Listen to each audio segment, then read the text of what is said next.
क्या कांग्रेस में टिकटों के बंटवारे को लेकर हो रही देरी और दे रही है बढ़ावा आपसी गुटबाजी को? क्या टिकटों के लिए कांग्रेस के नेता अब बोलने लगे हैं एक दूसरे पर हमला? आखिर क्या है भिवानी महेंद्रगढ़ सीट पर डी फैक्टर का राज? गुरुग्राम सीट पर अपनी दावेदारी को लेकर क्या बोल गए अजय सिंह यादव? नमस्कार, चैनल 4 न्यूज इंडिया पर आपका बहुत बहुत स्वागत है। मैं हूं प्रदीप डबास।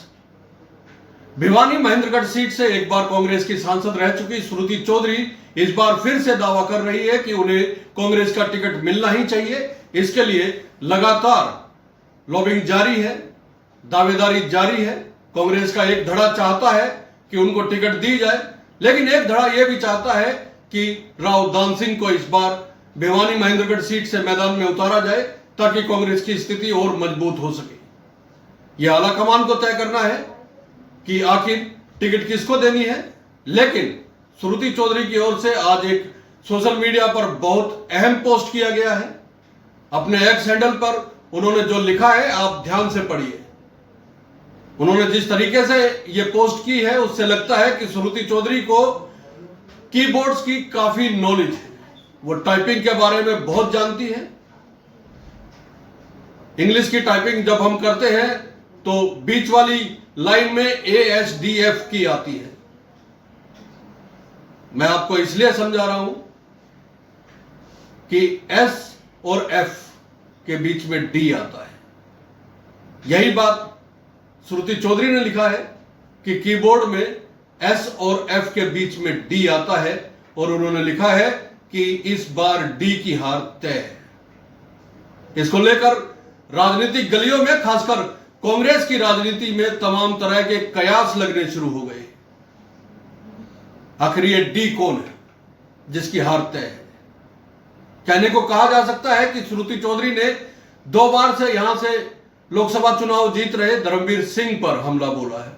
डी से धर्मवीर बनता है, लेकिन दोस्तों डी से दान सिंह भी बनता है। दान सिंह इस बार अपनी दावेदारी कर रहे हैं और उनके लिए लॉबिंग भी जारी है। तो डी से क्या बनता है, दान सिंह या धर्मवीर?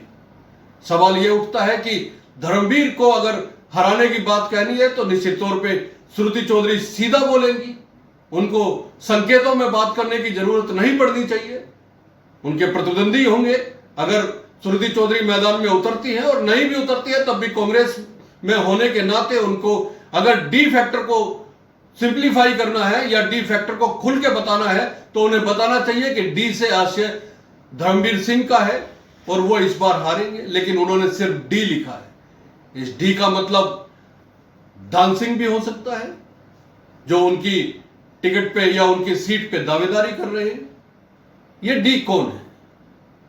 और इससे सवाल यह भी उठता है, क्या संकेतों में बात करने से यह जाहिर नहीं उठता, यह जाहिर नहीं होता कि श्रुति चौधरी कहीं ना कहीं दबाव की राजनीति कर रही है, या वो बताना चाहती है कि अगर उन्हें टिकट नहीं तो कोई और भी नहीं जीत सकता?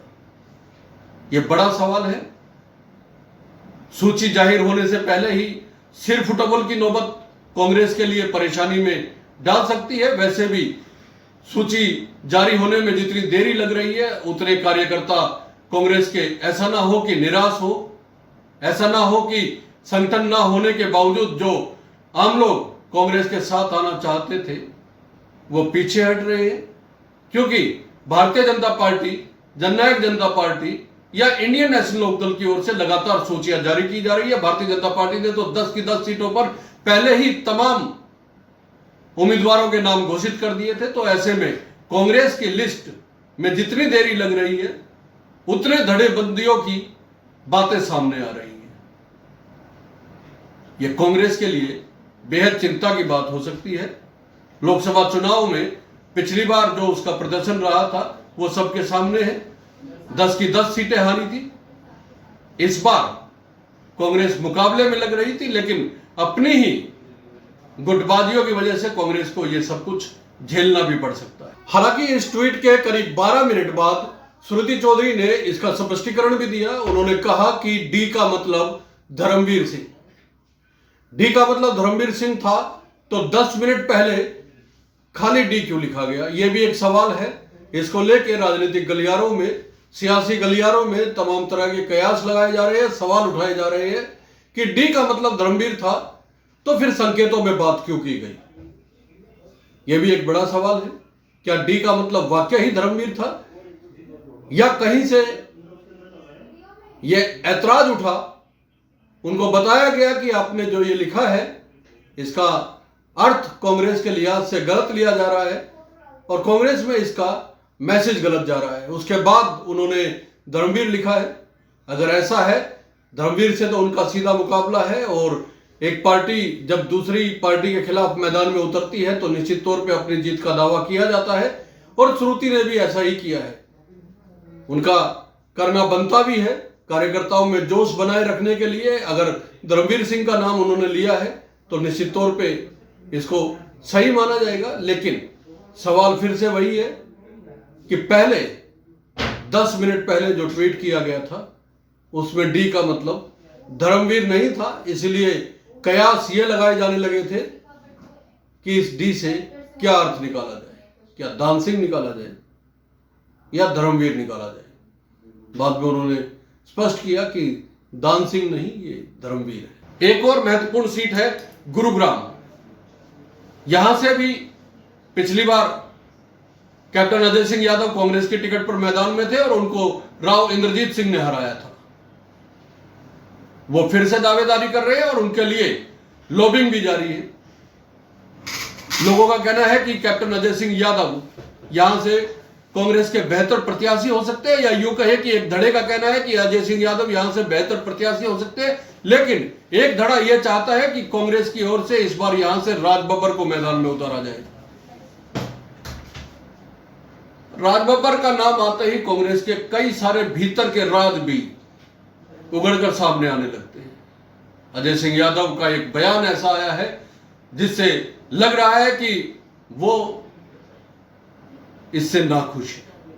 उनको लगता है कि राज बब्बर ने 5 साल अगर पसीना बहाया होता गुरुग्राम की जनता के लिए तो उनको कोई ऐतराज नहीं था।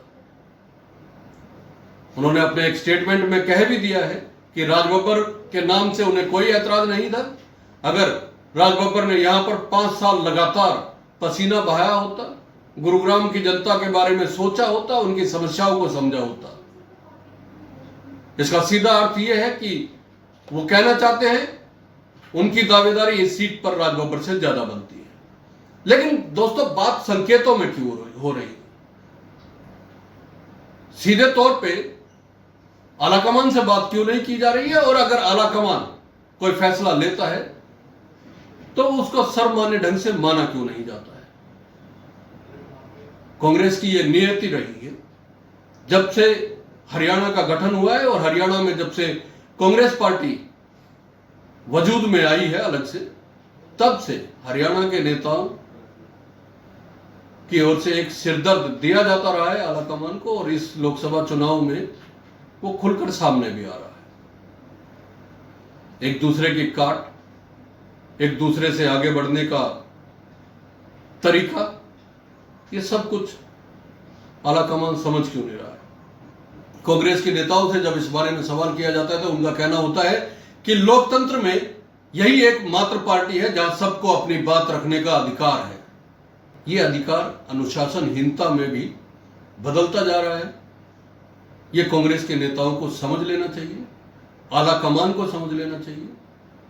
वरना बिना संगठन की पार्टी जब मैदान में उतरती है तो उनके लिए सिर्फ पब्लिक लड़ती है, और पब्लिक का मन भी ये सारी चीजें देखने और समझने के बाद कहीं बदल ना जाए, यह कांग्रेस के नेताओं को समझना होगा। यह वीडियो आपको कैसा लगा कमेंट करके बताइए। अच्छा लगा तो लाइक कीजिए, शेयर कीजिए और चैनल को सब्सक्राइब करना ना भूलें। बहुत बहुत धन्यवाद। नमस्कार।